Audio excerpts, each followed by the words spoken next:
for listening to the 160th ever episode of the Missouri Sports Podcast, brought to you by 106 Apparel and recording from the Revel Advertising Studio in beautiful Springfield, Missouri.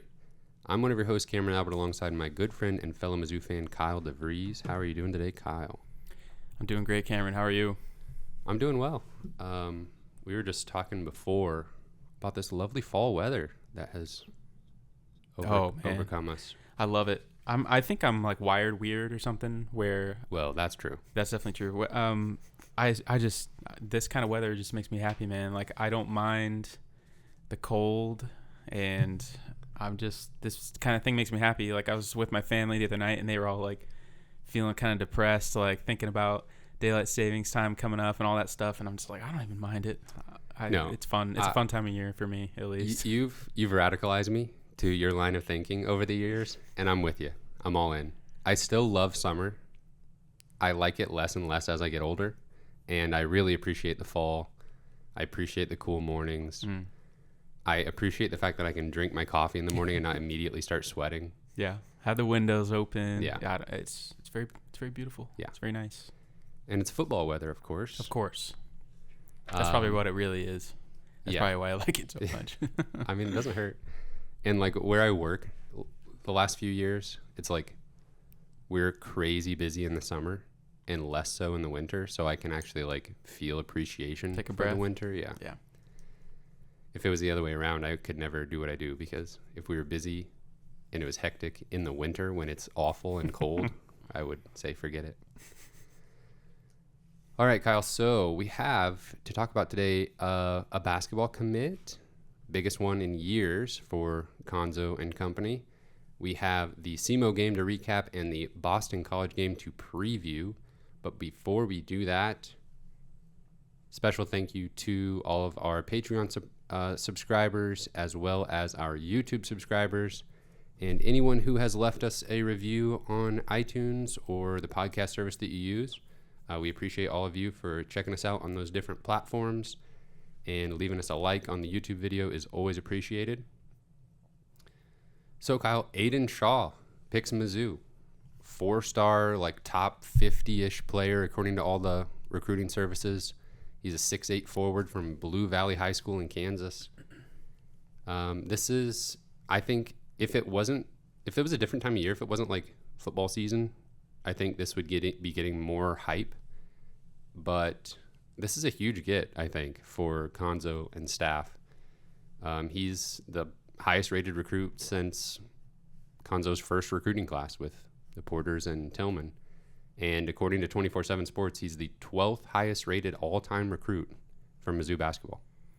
Yeah, this is awesome, and it's so good to see Conzo finally land one. I know it's been a kind of frustrating last few recruiting cycles, and the fans are frustrated, and it's just, especially the way they operate, just kind of in secret, and then not landing some of the guys that we've really felt like they should have a shot at, some of those in-state guys. So it feels good to finally get over the hump and land a difference maker and a player that, you know, other programs of our caliber wanted. And I think that's just one indicator that, you know, I think we've seen the last few years hasn't really been there. And a lot of the guys we land, and it doesn't always mean that the player's not good, but that's typically a pretty good measuring stick, especially for the fans, is to kind of see who else wanted this guy. And Aidan Shaw was obviously in the mix for a lot of different schools. So it's just great to see Conzo finally accomplish what we've kind of felt like we hired him to do.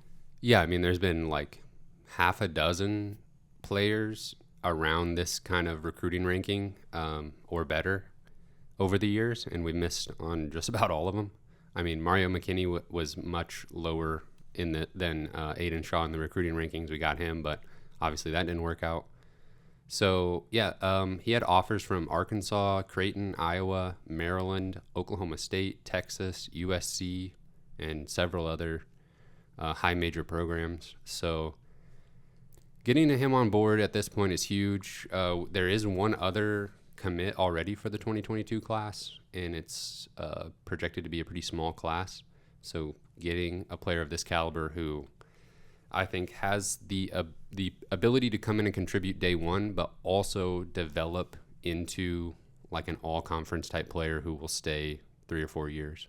Yeah, I mean, he's just the perfect recruit for kind of a versatile, positionless style of basketball. He's 6'8", super long, can defend and can shoot really from anywhere on the floor. So kind of just brings an incredible element of versatility and skill and talent, and probably some pretty good athleticism as well. Yeah. So, I'm not sure that he's going to have to be depended on day one when he comes in, but just because some of the guys that we have currently on the roster will be a little bit older and more experienced whenever he gets in there. So hopefully he'll be able to kind of just naturally progress into the rotation, and maybe this will be his team a couple years down the road from now. But super exciting. I think he'll be challenging this current incoming class for playing time. I hope so. Right away. Yeah. And maybe a couple of those guys will take a back seat once he kind of gets ingrained into the program a little bit more. Yeah.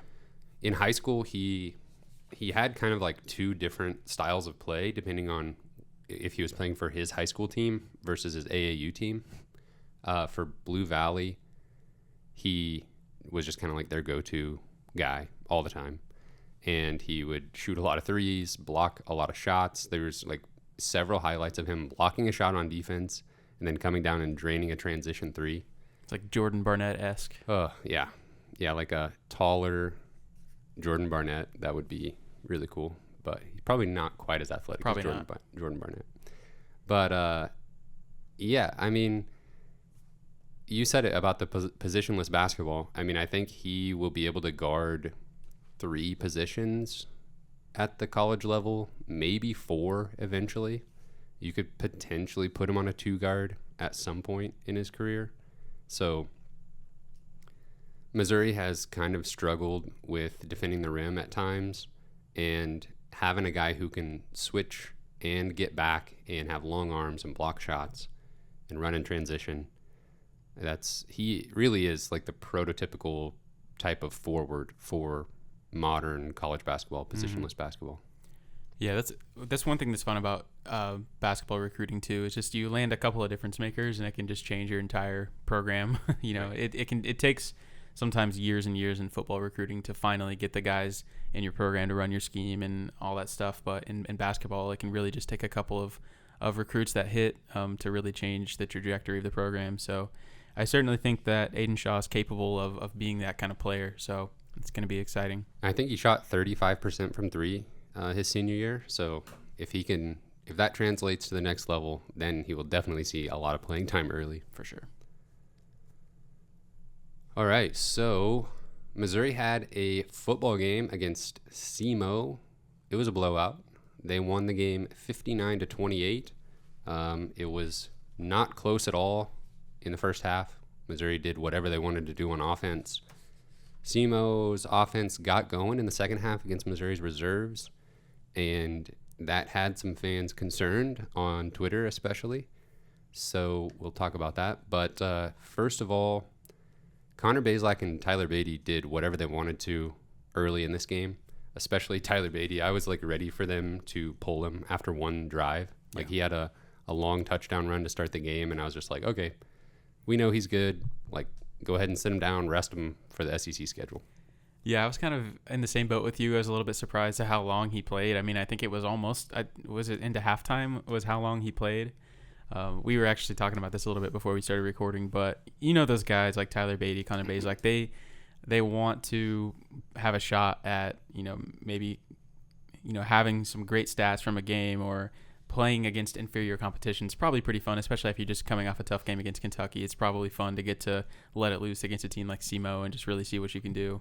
Yeah, I mean, if you're Tyler Beatty and you're having to like grind out 25 plus carries in an SEC game, you need one of these to just kind of a little reward, bump almost up the stats a little bit, score a few touchdowns. He scored 2 touchdowns on the ground and 1 through the air. So yeah, he was all over the place making plays. He's number 1 in the SEC in all-purpose yards. Well, he's being heavily depended upon, but he is a great player. Yeah, he's also first on Missouri's team in receiving yards and receiving touchdowns. That's ridiculous. Yeah. Still early in the season. That should even out as we get going. Hope so. Yeah. Bazelak was super sharp right out the gate. He started the game 8 for 8 throwing, I believe. But then the second quarter, something was off. It looked like on the broadcast, he kept like shaking his throwing hand between plays, like it was hurt a little bit, but the broadcast never really brought it up, and the coaching staff did not seem concerned. Bazelak didn't seem concerned about it. There was no discussion. So he stayed out there, but just got to the point where he couldn't really connect on deep balls, and I really don't think it had anything to do with his hand, or else we would have heard more about it. But he looked so sharp for the first like 10 or so throws, and then like 6 throws in a row were just off. And that kind of inconsistency is kind of what we've seen so far in each game, where he'll have a spectacular throw, a deep ball to a fast receiver, and then some of those deeper throws later in the game are just not really that close. Are you concerned at all?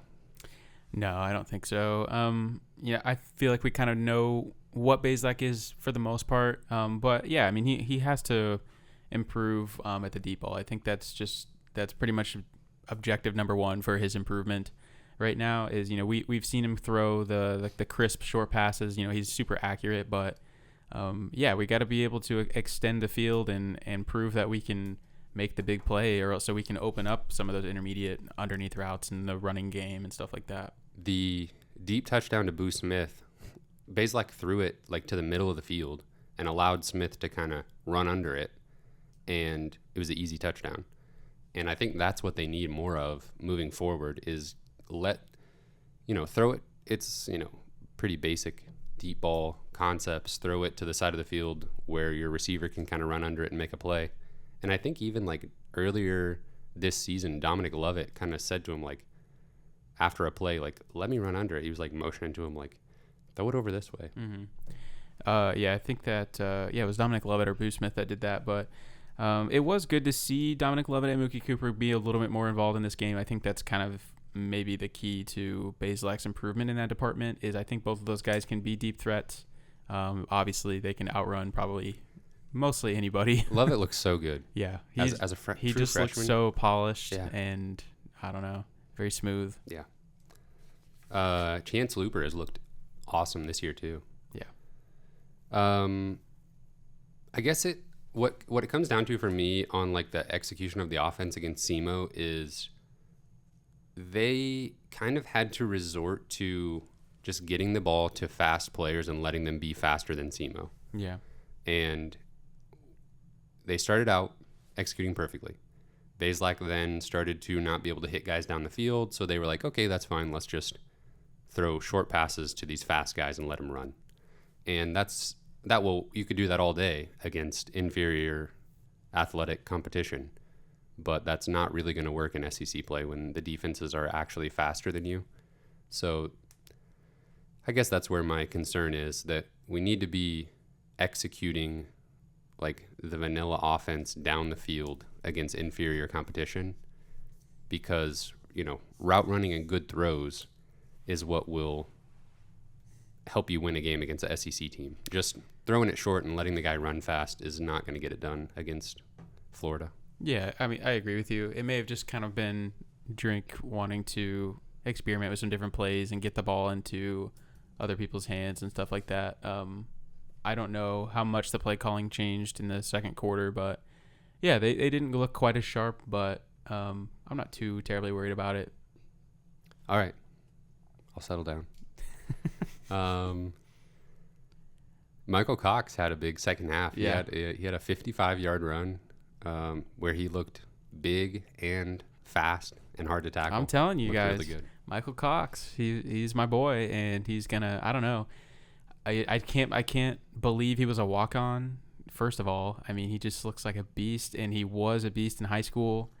But he's gonna make a difference, I think, at some point in his Missouri career. I mean, he's just a freshman, right? Yeah. So yeah, he was impressive. He was trucking dudes, and then a pretty rare combination of like size and speed. Yeah, like, man, he could be pretty good. Looked good.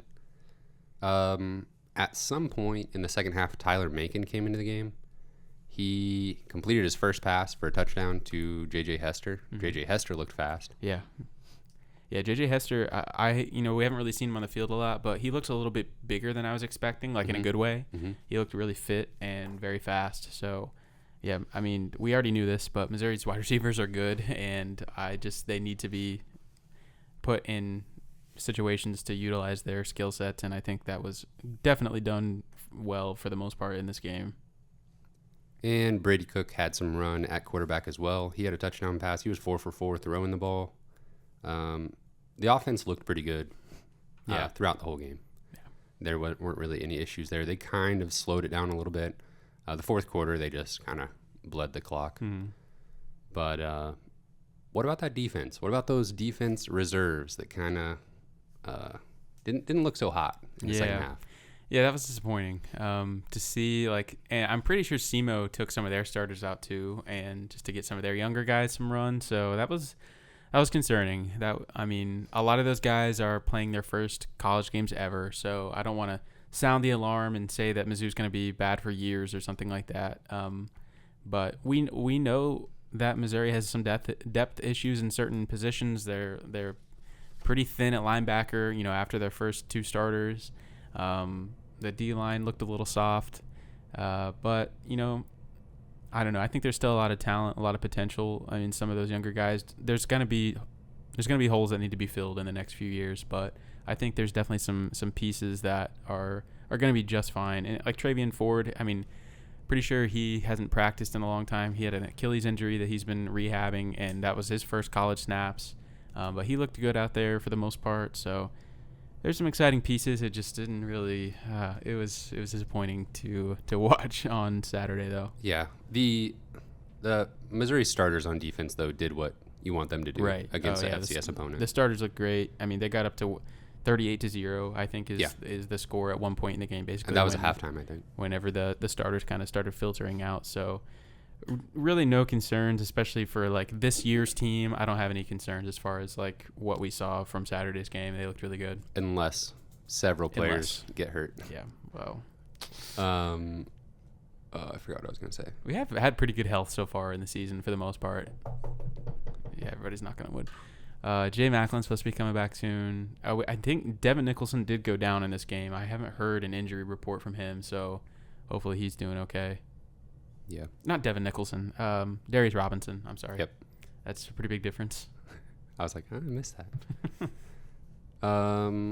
Anything else about this SEMO game? We talked about in the preview just the defense not letting SEMO run the ball, which they did successfully in the first half. In the second half, SEMO, this is their 5th game ever against Mizzou. SEMO got their first ever and second and third and fourth touchdown ever against Missouri in this game. Yeah. In their 5th matchup. Yeah, for the most part, I mean, I think what we wanted to see was Missouri be dominant early and be able to take their starters out early. And I was kind of hoping that they'd be able to take the starters out by the third quarter, but I felt like they could have done it even earlier in this game. So this was a glorified scrimmage for the most part, and it's fun to see. We watch Missouri play all the time, and they play equal competition, and so you don't really realize how good some of these players are until you see them play against inferior competition, and you're like, oh, okay, this is the reason why these are SEC players. They're fantastic football players. Yep. And this is the final score doesn't reflect it, but this is very different in game flow than the Missouri State game a few years back when we were very concerned because Missouri State was scoring in the first half against the starters. That was Missouri fighting for their life with their starters playing pretty much the whole game. That was totally different. Yeah. Okay, so we are on to Boston College, Missouri. What do you think about Dave Steckel on the call? Okay, I thought he was pretty good. Yeah. I was saying to my wife, the SEC network, streaming broadcasts when a team is playing an FCS opponent is absolutely just okay, we know only Mizzou fans are watching this broadcast. Right. So every Mizzou player has a chance to play in the NFL. And if Missouri looks good, they could be scary down the road. That's just the narrative. Yes. And so, of course, they bring in a former Mizzou coach to do play-by-play or do color commentary. And I thought he did okay. Yeah. I thought he had some good insights into like the defenses that were being run and like what the offenses should do in different situations. He just wasn't very polished on the mic, which is to be expected. But overall, I thought he did fine. Yeah, I agree with you. I thought there was like some couple of just like awkward moments, but for the most part, like, yeah, he did a good job kind of analyzing what the defense was doing. He predicted some plays that the offense was about to run and stuff like that. I mean, this is the kind of thing, this is the kind of game where you don't really mind something like that. A guy who clearly has ties to both teams, and it's not a super important game on the schedule, so I thought it was kind of a fun addition to the game. Yeah, I mean, if he was just like some random color commentator that they brought in for this game, right? Then I would have probably thought he was not. I don't know. I would have thought, well, this is SEC Network plus alternate for you streaming, but I wouldn't have thought like this guy's never called a game in his life. Yeah. All right, Boston College, Missouri taking a long road trip up to Massachusetts. What do you think about that just in general? I think Coach Drinkwitz had a comment like, I don't think we're pulling a lot of players out of Massachusetts. Probably doesn't make the most sense to have a road matchup that far away. Yeah, I think there's definitely some questionable non-conference games that Missouri has played in the last couple of years, and then have on the future schedule as well. But this is probably one of them.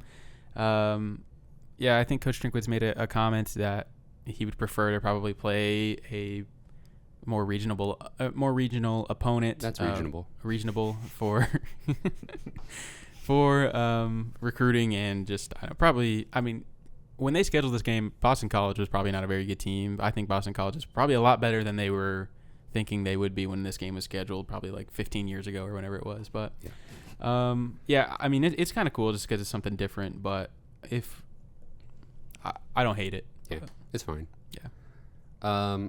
Boston College was like poised to have kind of one of their best seasons in a long time, but their star quarterback Phil Jerkovic went down with injury in their second game of the season. So we will see their backup, Dennis Grossel, I guess how you say that. Yeah. Hate it for the player.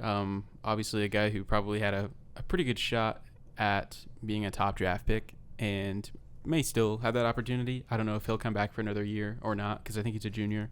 Yeah. But for Missouri's chances of winning this football game, it's a totally different outlook than it was before Phil Jerkovic went down. Sorry, pause for a drink. Pause. Drink break. Drink up. Yeah.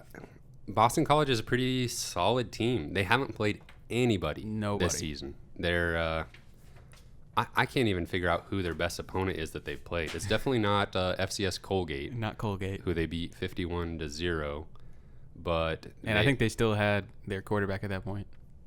Correct, yeah. He went down like after 4 throws in their second game against UMass, which they won 45-28, and then they just beat Temple 28-3.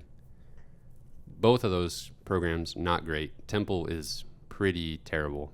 So we really don't know how good Boston College is at all. Yeah, this is definitely their first test of the season. For sure. And I mean, I think that the fans for Boston College would probably say the same thing. They don't even know how good their team is, especially losing Phil Jerkovic. So this will be kind of a measuring stick for Boston College to see how good they are. And that scares me a little bit, just kind of walking into a game like that, not really knowing exactly who your opponent is. But yeah, they have a player in wide receiver Zay Flowers, who is really, really good, all conference, all ACC type player. I think he could very well be the best, one of the most talented players on the field for either team on Saturday. He can make big plays pretty much anytime he touches the ball, and they like to use him a lot of different ways. I mean, as you would expect from the most talented offensive weapon, they'll send him on reverses and throw it to him out of the backfield and stuff like that. Knowing Missouri's defensive tendencies this year, especially, I would be shocked if they didn't try and get him going on at least 3 or 4 different reverses or something like that. Yeah. I mean, why wouldn't you? Right, and they're going to try to get him going down the field for deep passes as well to kind of open things up for the run game. They're very balanced on offense. They, even though this is the backup quarterback, he has played for several years for them, and he's not afraid to go throw the ball 30 times, 40 times if he needs to. They're not afraid to have him do that. They don't want him to have to do that. They want to rely on their running game, and I think that's what they will definitely do against Missouri, is be like, okay, let's see if Missouri can stop the run, And if they can't, we'll just keep going to that and then sprinkle in some like screen passes and deep shots as well. Yeah, I definitely feel like the worst possible game script for this game would be for Boston College to get out to an early lead, maybe 7-0, 10-0, something like that, and then just feel like they can coast like with the run game because they probably can. Yeah. So, the best thing I think is for Missouri to get out to an early lead, force Boston College to have to pass and to try and get back into the game, and that's going to be the best case scenario. If they are in control early and are able to just run, then I'm a little scared. Yeah, on like a series by series look at it, being able to get Boston College in like second and long, third and medium plus situations is going to be huge. Boston College's first down execution, specifically running the ball, I think it's going to set the tone, because if Missouri can kind of get them on their heels after first down, and just if they're getting 4 or 5 yards every single time they run the ball, just about, and then break off a few big ones, we could be in for a long day. Does the infamous backup quarterback legend kind of scare you at all in this matchup? I know a lot of fans are kind of freaked I feel out. like in my headcanon for Mizzou backup quarterback lore, it's more like a game time decision, or like a player gets hurt during the game and the backup comes in when like the wheels fall off. At least that's the way I kind of remember it. That's exactly what I was thinking. I mean, that seems they'll like be able to prep for this quarterback specifically. Right. Yeah. I'm not too worried about it. I know that's happened in the past with like South Carolina or like Vanderbilt a couple of years ago. Just had a randomly their backup quarterback was playing and we lost that game, and that kind of stuff does freak me out. But I think this is a little bit different. Yeah. In Boston College's game against Temple, they got out to an early lead, just like you were talking about, and then they only threw the ball 15 times in that game because they didn't need to. But their defense was strong enough to just not even let Temple score a touchdown. Temple only scored 3 points. And outside of one, they threw like a backwards pass to Zay Flowers that went for 47 yards. But outside of that, they averaged just 3.47 yards per carry on 38 attempts. So that's not that impressive against Temple. Yeah, I definitely don't think their run game is like super scary. I mean, obviously Missouri's run defense is their stats are absolutely horrible for this year. I mean, the worst in Power 5 easily by a mile. And I'm pretty sure the second worst might be Kansas, but Missouri's awful at stopping the run. We know that. But Martez Manuel said they've been working on it. Oh, they've been working hard. Yeah. That's good to hear. I don't remember where I was going with this. But they've played Kentucky, and Kentucky's a fantastic run team, and Central Michigan, right? Yeah.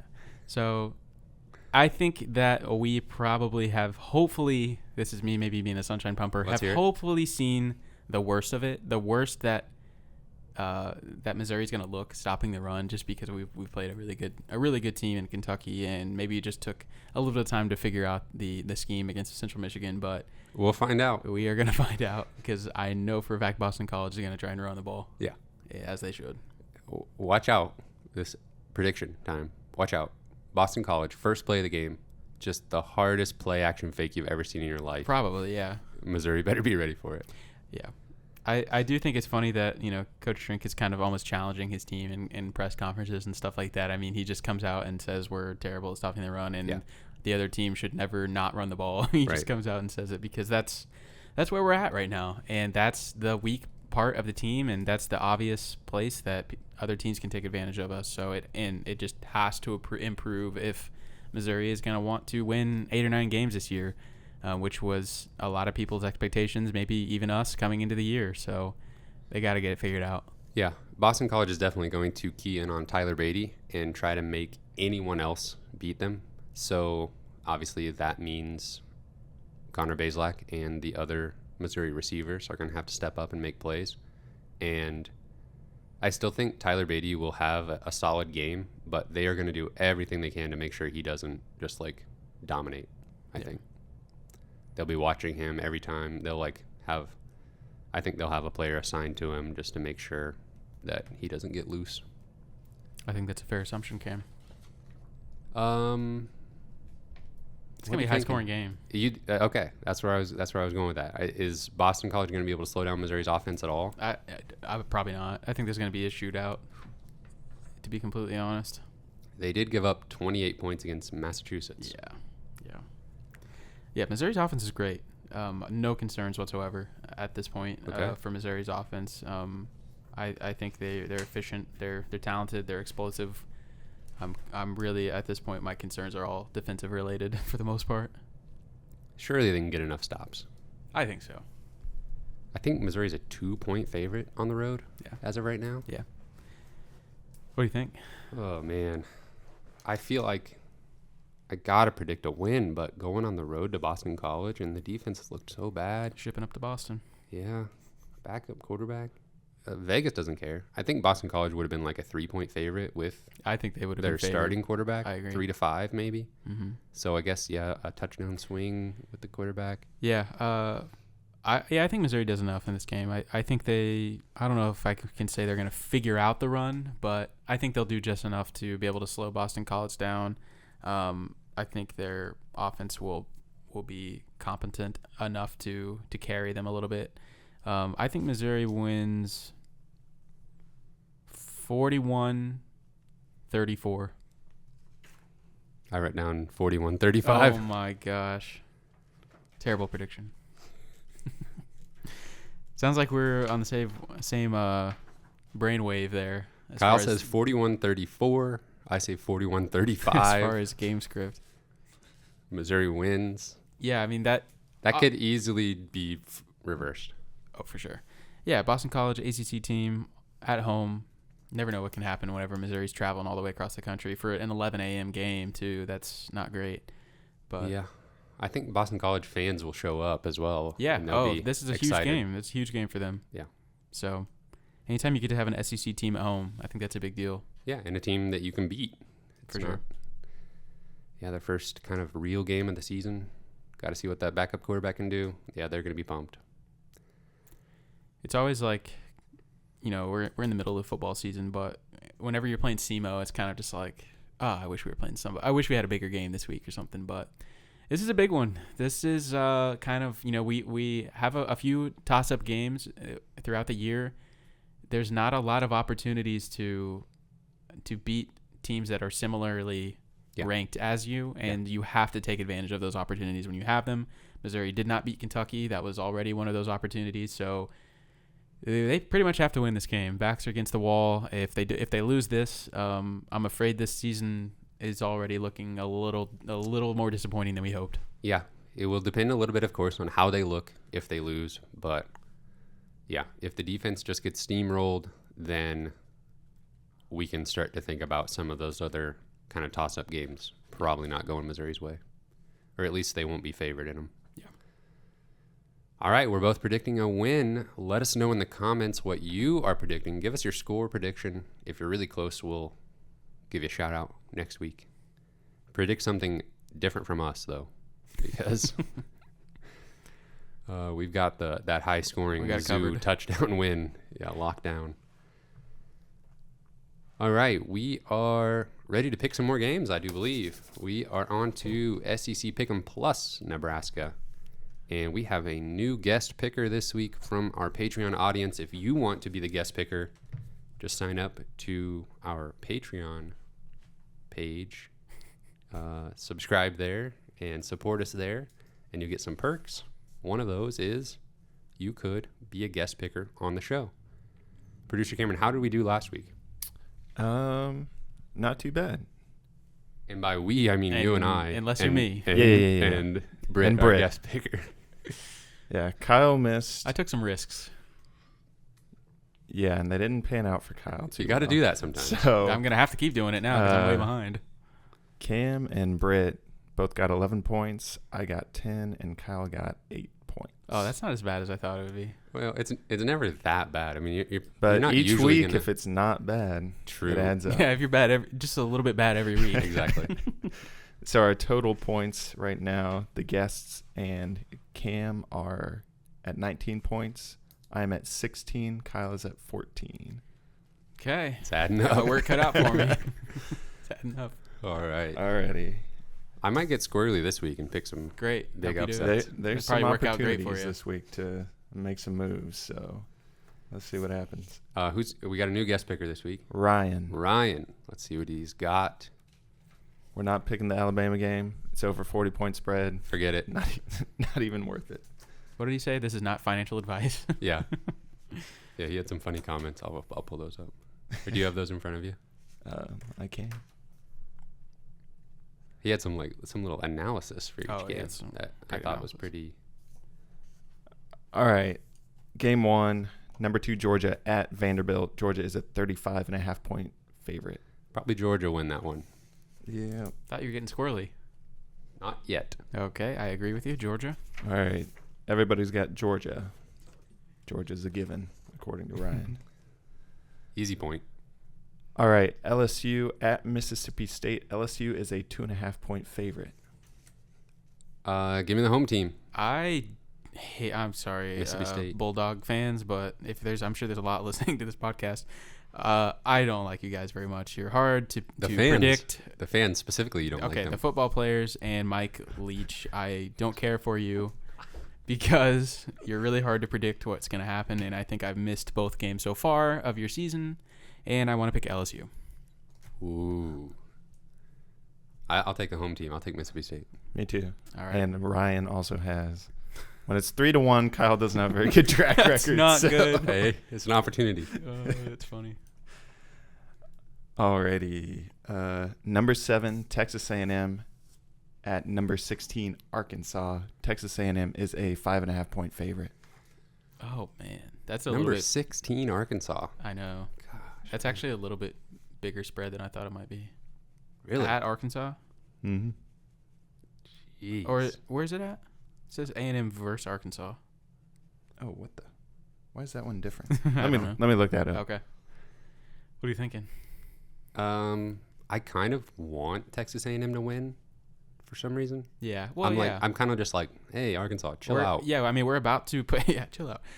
Stop rebuilding your program so quickly. Yeah. We are about to play A&M in a few weeks, and I kind of feel like that game is more fun if A&M is undefeated coming into it. Yeah. They are playing at AT&T Stadium. Oh. So, neutral site. Oh, neutral. what the? Give me an A&M. Even though I'm a little bit scared, Arkansas is kind of legit. Well, I'm picking A&M just because I hope Arkansas is not. Okay. I don't want Arkansas to be good Man. quite yet. That's going to be a good game. I thought if, it was if at Missouri was Arkansas. undefeated right now, then I would want Arkansas to win, I guess, so that we could have a really, You think they're juicy matchup at the end of the season. Both teams are still just going to be undefeated at that point. Exactly. Don't poke holes in my logic. So you're both taking A&M? Yes, please. I guess. All right, Ryan and I are taking Arkansas. Ooh. That'll be a fun one I was to watch. thinking Arkansas was at home, so I was more inclined to do that. Now I'm not so sure, but if I change it and get it wrong, I'm going to be mad. So They might have the power of Gary Jones behind him. Ryan says Arkansas is hot and will continue to be hot. Okay. That's true. alrighty, Georgia State at number 3, Auburn. Number is three, Number Auburn. 3, Auburn. Auburn by a million. 27-point favorite, if that matters. Give me Auburn. Everybody They let me down last week. got Auburn. Okay. Oh, okay. I have to bring this up really quick. Let's hear it. I did pick, who was it? Memphis and Yeah. Mississippi State? Yeah. And there was a totally freak play that happened in that game with and like the SEC put out a statement about it and Yeah. everything. Cost Mississippi State the game. I mean, it kind of did. So I was a little salty about that. Yeah. Because I thought my Mississippi State pick was going to come through for me, and then that happened where There was a goofy play in the Penn State game. Didn't end up being a thing because Penn State won anyway. But Penn State like lost a down, oh yeah, on a drive. yeah. that It was was like, really weird. and all of a sudden it's third down. Yeah, forget it second was down third or down, and whatever. they thought it was fourth, so they punted on third down. Did Vegas throw out the Memphis Mississippi State game? Good question. I don't know. Well, if they did, we'll throw it out too. Oh, I think I that's- genuinely I think wasn't that's even fair. expecting that, but Okay. thank you, producer Cameron. That's very sweet. Wow. That's very sweet of you. We'll have to look into that. Wow, look what complaining gets you. All right, change my mind. Never mind. Okay. Did we pick that one? Yeah, everyone took Auburn. Yep. Okay. Tennessee at number 11, Florida. Florida is a 19.5-point favorite. Florida looked okay against They Alabama. competed with Alabama. That doesn't happen very often. Yeah. Alabama jumped out to an early lead. Maybe they just kind of chilled out a little bit. Maybe But so. I still think Florida beats Tennessee. Yeah, I agree. Give me Florida. Everybody on Florida. Mm-hmm.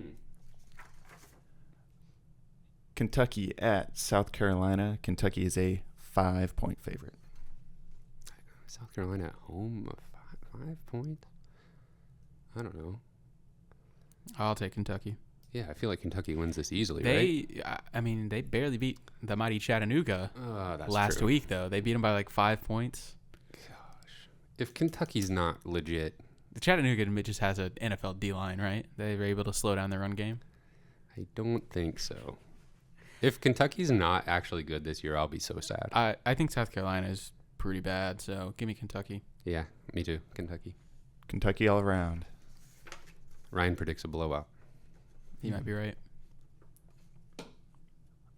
Alrighty, last game. Nebraska at number 20, Michigan State.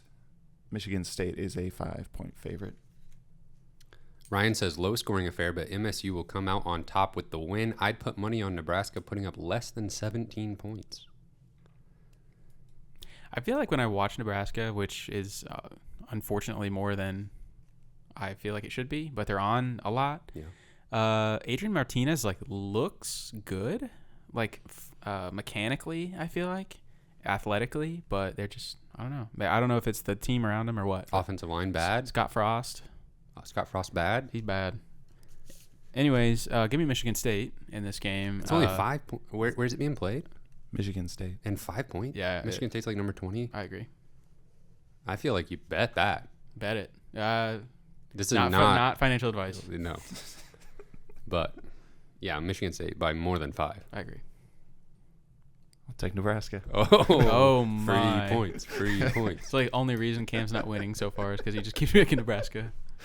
Yeah, we're going to be tallying it up at the end, and every Nebraska pick I've got wrong is going to be the exact It'll be distance the from me difference. to the Yep. winner.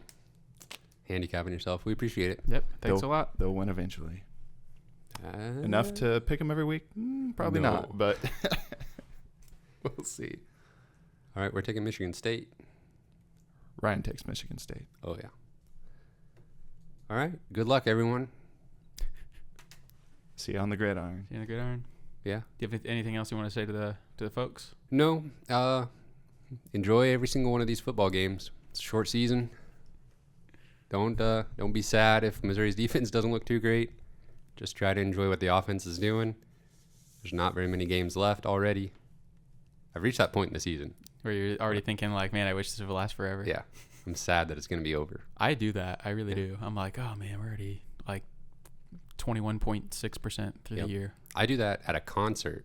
At 2 songs in, I'm like, oh man, this concert's going to be over before too long. I can actually confirm you literally leaned over to me and said that at a concert once. So that is definitely true. Do you want to thank the Patreon subscribers? Yeah, Okay. I do. Special thank you to our Patreon supporters at the $10 level and above. Britt Treese, Brian Smith, Ryan Lee, Tristan, Ben Smith, Parker, Daddy JD, 430 Horse, and Luis Hernandez. Thank you guys so much. I apologize that my line actually comes before that line. Well, so. that's more important anyway. So. Okay. All right, everybody. You can find this podcast on Apple Podcasts, Google Podcasts, and Spotify. That was the other one. We're on Twitter at Mizzou Sports Pod, and you can email us at MissouriSportsPod@gmail.com. You can find our t-shirts and stickers on our online shop, MissouriSportsPod.BigCartel.com. Thank you everyone for listening. We will see you next week. After win.